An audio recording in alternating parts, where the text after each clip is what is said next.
Cette semaine, ça s'est bizarrement passé. Jean-Luc Reichmann met en garde Émilien après une nouvelle erreur dans les 12 coups de midi.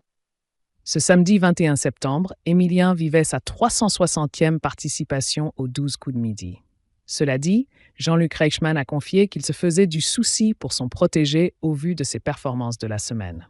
Qui aurait cru, lors de la première participation d'Émilien, qu'il battrait tous les records? En plus d'avoir évincé le plus grand maître de midi, Bruno, le jeune homme est devenu le plus grand joueur de toute l'histoire des jeux télévisés. Et tout cela en moins d'un an.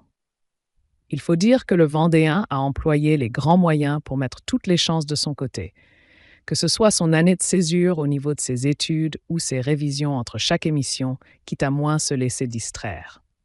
Cependant, il lui est arrivé de passer à 2 doigts de l'élimination. Émilien, les 12 coups de midi, passe à l'orange pour sa 360e participation. Ce samedi 21 septembre, Jean-Luc Reichmann a commencé son émission en soulignant qu'il s'agissait de la 360e participation d'Émilien. Peut-être un an la semaine prochaine, un an que vous êtes là à mes côtés, s'est réjoui l'animateur des 12 coups de midi. C'est complètement dingue, a alors répondu le joueur. Toutefois, le jeu du jour n'a pas été vraiment glorieux. Et pour cause, le compagnon de Jessica a donné la mauvaise réponse concernant la couleur du cercle du logo du métro londonien. De quoi le faire passer au orange. Un mauvais point que le présentateur n'a pas manqué de souligner en lançant « Vous êtes passé à l'orange, Émilien ». Cette semaine, ça s'est passé bizarrement. Reste à savoir s'il réussira à s'en sortir et à passer la barre des 1 an.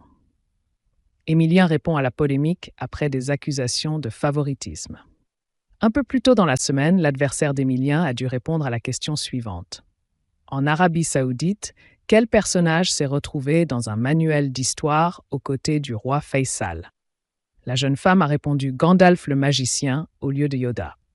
De là, de nombreux téléspectateurs ont de nouveau accusé l'émission de favoritisme avec des questions plus simples pour Émilien. Face à la polémique, Émilien s'est exprimé au micro de Voici et a déclaré « Je n'avais pas la réponse, tout comme à énormément de questions. Je ne me pose pas la question. Je viens pour répondre aux questions et je réponds aux questions qui me sont posées. » Voilà qui est dit.